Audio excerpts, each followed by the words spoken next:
تግራይ ን2019 ዓመተ ምህረት በጀት ዝውዕል 65 ቢልዮንን 296 ሚልዮንን 756,634 ብር በጀት አጽዲቁ ቤት ምክሪ ብሔራዊ ክልላዊ መንግስቲ ትግራይ ኣብ ሻድሻይ ዘበን 7 ጉባኤኡ ንትግራይ ዝውዕል በጀት ዓመት 2019 ዓመተ ምህረት አጽዲቁ እቲ ቤት ምክሪ ን2019 ዓመተ ምህረት በጀት ዓመት 65 ቢልዮንን 296 ሚልዮንን 756,634 ብር ንክኸውን በሙሉ ድምጺ አጽዲቁ እቲ ገንዘብ ድማ በዓርሰ ምርኮሳት ትግራይ ትኩረት በመግባር ኣብ ውሽጢ ዓቕምታት ትግራይ ዝርከብ ምዃኑ እቲ ቤት ምክሪ እላው ገይሩ እቲ በጀት ንዋህያ ምካሄድ ስራሕ ዝውዕል ድማ ከም ዝኾነ እዩ ተገሊጹ ቤት ምክሪ ብሔራዊ ክልላዊ መንግስቲ ትግራይ ሻድሻይ ዘበን 7 ጉባኤኡ ኣብ ዝተፈላለዩ ዛዕባታት ድማ ብመዝተሕሊፉ ፕሬዝዳንት ብሔራዊ ክልላዊ መንግስቲ ትግራይ ዶክተር ደብረጽዮን ገብረ ሚካኤል ሽሞታ አብያተ ዕዩን ኣብ እንዳለው አካይዶሞ ፕሬዝዳንት ዶክተር ደብረጽዮን ገብረ ሚካኤል ዶክተር ረዳ በርሃ ሓላፊ ቢሮ ንግድን ልምዓትን ዕዳጋን ከምኡ ድማ ኣይተ ተወልደ ብርሃን ተስፋል ሓላፊ ቤት ሰላም ጸጥታን ክኾኑ ዘቀረቡ እንትኾኑ ቤት ምክሪ ብሔራዊ ክልላዊ መንግስቲ ትግራይ ድማ ሽሞት እዞም አመራርሓ ብሙሉእ ድምጺ አጽዲቁሎ ፍትወሳኺ ቤት ምክሪ ብሔራዊ ክልላዊ መንግስቲ ትግራይ ሎም 19 ሐምሌ 2018 ዓመተ ምህረት ኣብ ዝነበረ ስሩዕ ጉባኤ ናይ 2018 2019 ዓመተ ምህረት በጀት ትግራይ ልዕሊ 65 ቢልዮን ክኸውን ብሙሉእ ድምጺ አጽዲቁ ኢሉ ቤት ጽሕፈት ፕሬዝዳንት ማለት መንግስቲ ትግራይ ኣብ ስራሕቲ ሰላምን ጸጥታን ትኩረት ይቡ ከም ዝሰርሕ ድማ ፍሊጦም በቤት ምክሪ ጸደቀ ሃለዋትን ድሕነትን ህዝቢ ትግራይ ኣመልኪቱ ዝወጻ ኣዋጅ ኣብያት ባይታት ተግባራዊ ብምግባር ክንሰርሕና ዝበሉ ዶክተር ደብረጽዮን እዚ በጀት ዓመት ገበን ስጋኣትን ገበን ክስክንኪ ሰናይ ምሕዳር ክነግዝ ዝኽሉ መደባት ተታሒዞም ከም ዘለው ገሊጾም መንግስቲ ትግራይ ኣብዚ ሕዚ እዋን ዘሎ መንግስቲ ሰራሕተኛ ኮነ ሰራዊት ትግራይ መኽፈል ማህያ ዝኸውን ዓቕሚ ኣብ ዘይብሉ ብርኪ ከም ዘሎ ዝሓበሩ ፕሬዝዳንት መንግስቲ ትግራይ ዶክተር ደብረጽዮን ገብረ ሚካኤል እንትኾነ ግን ውሽጣዊ ዓቕምታት ብምጥንኻር ካብ ዕደና ሃፍቲ ክርከብ ዝግብኦ እቶት ብሕጋዊ መንገዲ ኣታዊ ብምርካብ ጸገማትና ክንፈትሕ ኢና ክብሉ ኣረድዮም ፕሬዝዳንት ዶክተር ደብረጽዮን ወሲኾም ከም ዝገለጽዎ ክራማት ለምዘበን ሕጽረት ዝናብ ምህላው ስዒቡ ካብ ዘጋጥሞ ደርቀ ሕብረተሰብ ስጋቱን ምንካይ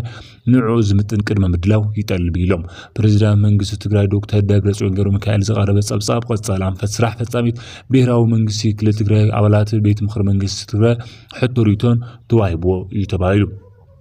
ብፍላይ ምዝታ አሲር ቀንድዋይን መንግስቲ ትግራይ ለዓላውነት ትግራይ ምርጋጽ ተመዛበልት ምምላስዩ ፕሬዝዳንት መንግስቲ ትግራይ ዶክተር ደብረጽዮን ገብረ ሚካኤል ድማ ወሲኾም እዮም ፕሬዝዳንት ዶክተር ደብረጽዮን ገብረ ሚካኤል እዚን ዝገለጹ ቤት ምክሪ ብሔራዊ ክልላዊ መንግስቲ ትግራይ ሻድሻይ ዘመን 7 ግብኡ ኣብ ዘሳለጠ እዋን እዩ ጸብጻብ ሕልፋ ፈጻጽ መቐጠል አንፈትን ስራሕ ፈጻሚት ብሔራዊ ክልላዊ መንግስቲ ትግራይ ዘቀረቡ ፕሬዝዳንት መንግስቲ ዶክተር ደብረጽዮን ቀንዲ ዋይን መንግስቲ ትግራይ ግዛኣትን ትግራይ ምርጋጽ ተመዛበልቲ ናብ መረበቱ ምምላስ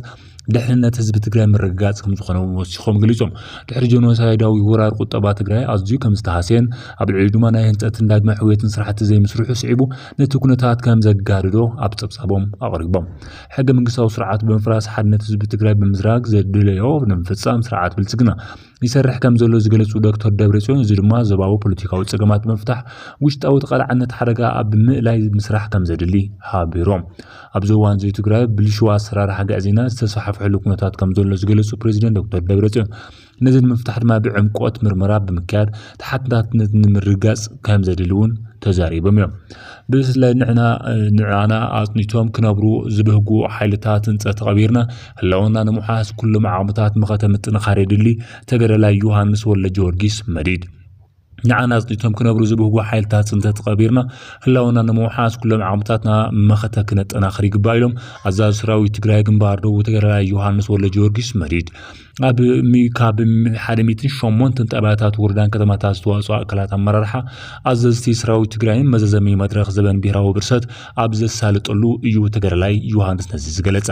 መልካው ስርዓት ካንጡ ዝብህጉ ሓይልታት ህንጸታምና መኸትና መጻኢና ኢና ኣብ ናይ መወዳእታ ምዕራፍ ድማ በጺሕና ዘለና ኢሉ ጸላትና መሊኦም ከየጽኑትና ዘይምለሱ ምዃኖም ተፈጥራዊ ባህርያቶም ሕሉፍ ተግባሮም ምስክር ይዝበሉ ተገዳላይ ዮሃንስ ነዚኦም ቀቢርና ህላውና ክነውሕስ ድማ ኣብ ግንባርን ደጀንን ሰሜርካ ምቅላስ ከም ዘድሊ ኣርድዩ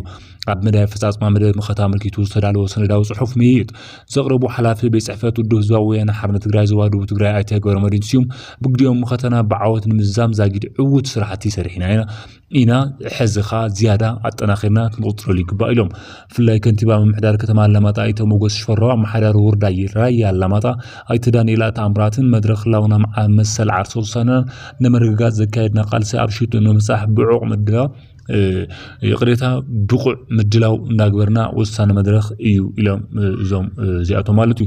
مزيتا أسر بفلاز لهم علت وصل ما بريزيدنت بيراو كلا منجست غير دكتور دبرتسين قولوا مكالش متابعة عيو ذهبوا تخونوا بريزيدنت دكتور دبرتسين زقربوا دكتور رداي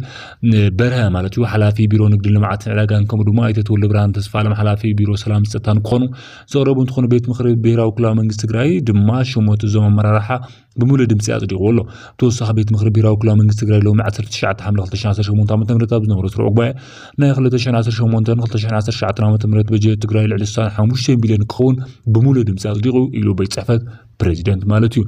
مسجد تأثير فلاي لهم على استخايدة بيت مخردما بسلامن بسأتان كم استزازم يتفلد زلو بفلاينا لومي بجد ما كابز حلفو بفلي بزيلا من الكعوت تقراين خلت 10 شعات بجيت عمزو علسان حموشتين بلين خلت 296 مليون